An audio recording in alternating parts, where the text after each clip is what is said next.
أثار إعلان وزير الداخلية في حكومة الوحدة الوطنية الليبية عماد الطرابلسي عن إعادة تفعيل دوريات شرطة الآداب بدءا من الشهر المقبل جدلا واسعا في البلاد.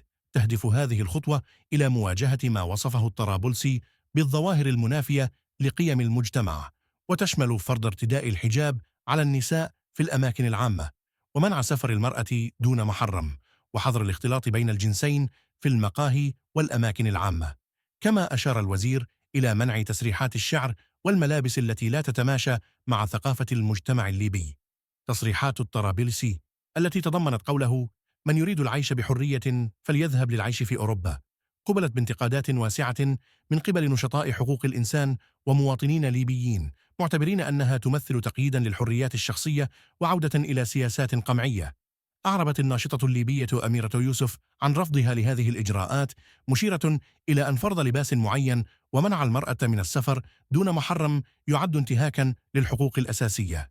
يأتي هذا الإعلان في ظل تصاعد النقاش حول دور الدولة في تنظيم السلوكيات العامة، حيث يرى البعض أن هذه الإجراءات ضرورية للحفاظ على القيم المجتمعية، بينما يعتبرها آخرون تعديا على الحريات الشخصية. من المتوقع أن تستمر هذه النقاشات في الفترة المقبلة، مع ترقب كيفية تنفيذ هذه القرارات وتأثيرها على المجتمع الليبي.